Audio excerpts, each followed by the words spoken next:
Just have a seat, Brendan. Stephen is already starting to say some things, and eventually he's gonna potentially lay some on you. Be honest. You were there when she died, we know that. Every time they ask a question like that, there's these long, pregnant pauses where he's looking down.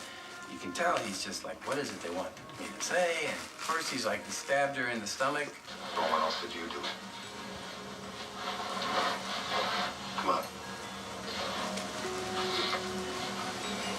Something like the head. They start introducing the idea of something happening to her head.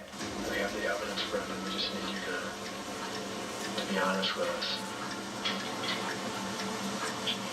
Daddy cut off her hair.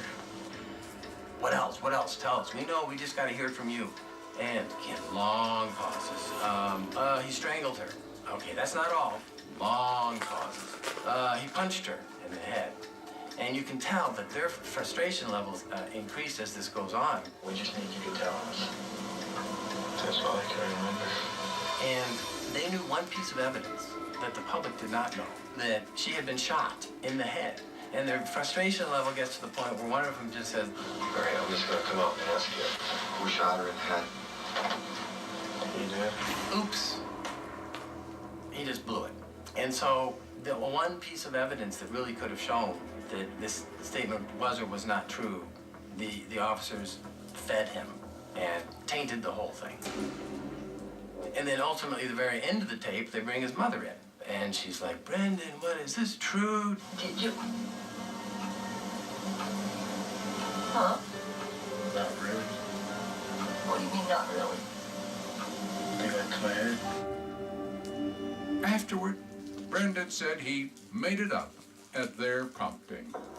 The prosecution chose not to call him as a witness at Avery's trial. But Avery's attorneys knew that Prosecutor Kratz's press conference version of Brendan's tale was already out there and would stay with jurors. The problem was, it was like shadow boxing, because we knew the jurors had been exposed to this pretrial publicity.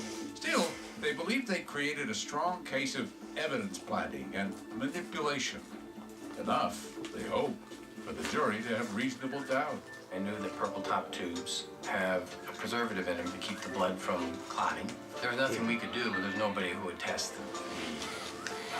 the stains in the RAV4 to see if there was any evidence of preservative in those stains. But the prosecution had one last-minute piece of evidence. Test results from the FBI that apparently proved that Avery's blood found in Teresa's car did not come from the tube of blood stored in an old evidence file. With limited time, the defense struggled to challenge the test results. So we were left with just trying to cross-examine the FBI analyst who concluded that there was no EDTA that could be detected in those RAV4 stains.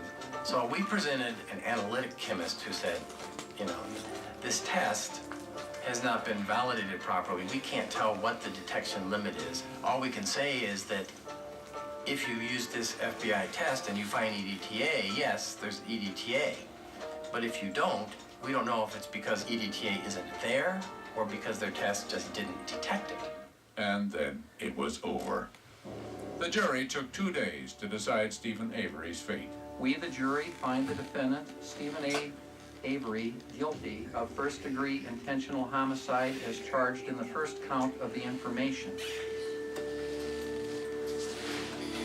Then it was Brendan Dassey's turn. His trial began less than a month later. His attorney argued that confession of his should be thrown out, but Prosecutor Kratz argued for its admissibility, and he won.